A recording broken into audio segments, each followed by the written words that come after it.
بسم الله الرحمن الرحيم والنجم إذا هوى ما ضل صاحبكم وما غوى وما ينطق عن الهوى إن هو إلا وحي يوحى علمه شديد القوى ذو مرة فاستوى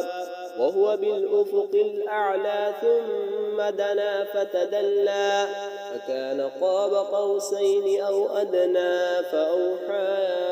إلى عبده ما أوحى ما كذب الفؤاد ما رأى فتمارونه على ما يرى ولقد رآه نزلة أخرى عند سدرة المنتهى عندها جنة المأوى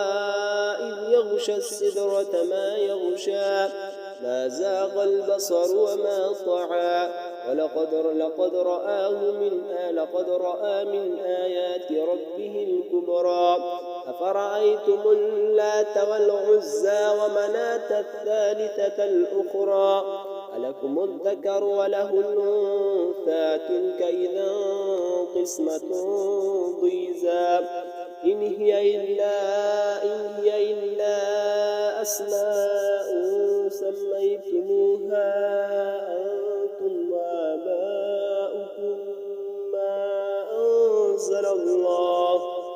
وآباؤكم ما أنزل الله بها من سلطان إن يتبعون إلا الظن وما تهوى الأنفس ولقد جاءهم من ربهم الهدى أم للإنسان ما تمنى فلله الآخرة والأولى وكم من ملك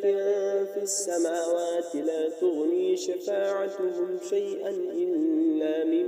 بعد أن يأذن الله لمن يشاء ويرضى إن الذين لا يؤمنون بالآخرة ليسمون الملائكة تثنية الأنثى وما لهم به من علم إن يتبعون إلا الظن وإن الظن لا يغني من الحق شيئا فأعرض عمن تولى عن ذكرنا ولم يرد إلا الحياة الدنيا ذلك مبلغهم من العلم إن ربك هو أعلم بمن ضل عن سبيله وهو أعلم بمن اهتدى ولله ما في السماوات وما في الأرض ليجزي الذين أساءوا بما عملوا ويجزي الذين أحسنوا بالحسنى الذين يجتنبون كبائر الإثم والفواحش إلا اللمم إن ربك واسع المغفرة وأعلم بكم إذ أنشأكم من الأرض وإذ أنتم أجنة في بطون أمهاتكم فلا تزكوا أنفسكم هو أعلم بمن اتقى أفرأيت الذي تولى وأعطى قليلا وأكدى أعنده علم الغيب فهو يرى أم لم ينبأ بما في صحف موسى وإبراهيم الذي وفى ألا تزر وازرة وزر أخرى وأن ليس للإنسان إلا ما سعى وأن سعيه سوف يرى ثم يجزاه الجزاء الأوفى وأن إلى ربك المنتهى